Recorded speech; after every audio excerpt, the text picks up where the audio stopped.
വീട്ടിലെ വളർത്തുമൃഗങ്ങൾ ഉടമസ്ഥന്മാരോട് സ്നേഹം പ്രകടിപ്പിക്കുന്ന രസകരമായ വീഡിയോകൾ പലപ്പോഴും സോഷ്യൽ മീഡിയയിൽ പ്രചരിക്കപ്പെടാറുണ്ട്. അത്തരത്തിൽ ഉടമസ്ഥൻ ജപമാല ചൊല്ലാനായി തയ്യാറെടുക്കുമ്പോൾ തൊട്ടരികിലെത്തിയ ബ്രൂണോ എന്ന ഒരു വളർത്തുനായയുടെ പ്രവൃത്തിയാണ് ഇപ്പോൾ ശ്രദ്ധ നേടുന്നത്.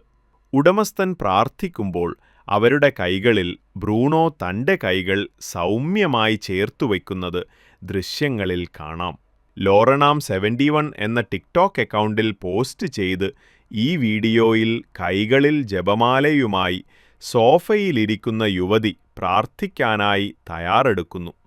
വരൂ, നമുക്ക് പ്രാർത്ഥിക്കാം എന്ന് നിർദ്ദേശം ലഭിച്ച അടുത്ത നിമിഷം തന്നെ വളർത്തുനായയും വിശ്വാസപൂർവം ഇവരുടെ അടുത്തേക്ക് വരികയും ചെയ്യുന്നുണ്ട്.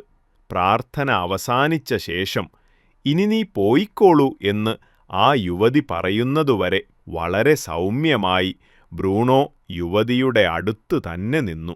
ഇതിനോടകം തന്നെ 30 ലക്ഷത്തിലധികം കാഴ്ചക്കാരെ നേടിയ ഈ വീഡിയോയുടെ താഴെ സമാനമായ അനുഭവത്തെക്കുറിച്ച് നിരവധി പേര് പങ്കുവച്ചിരുന്നു. ഈ നിമിഷം നമ്മൾ ഗൗരവമായ എന്തോ ഒന്ന് ചെയ്യുകയാണ് എന്ന ബോധ്യം അവയ്ക്കുണ്ട്. കാരണം എന്റെ വീട്ടിലെ സന്ധ്യാപ്രാർത്ഥനയുടെ സമയത്ത് അമ്മ വളർത്തിയിരുന്ന പൂച്ചകൾ വളരെ സൗമ്യമായി ഇരിക്കുകയും പ്രാർത്ഥന അവസാനിക്കുമ്പോൾ അവ കളിക്കുന്നത് തുടരുമെന്നും ഒരാൾ അഭിപ്രായപ്പെട്ടു. വിശ്വാസപൂർവം പ്രാർത്ഥനയ്ക്കായി ഒരുങ്ങിയ ആ യുവതിയും പ്രാർത്ഥിക്കാനറിയില്ലെങ്കിൽ കൂടിയും അവർക്കൊപ്പം ആർദ്രതയോടെ ഇരുന്ന ബ്രൂണോയുമാണ് ഇപ്പോൾ സോഷ്യൽ മീഡിയ സ്റ്റാറുകൾ.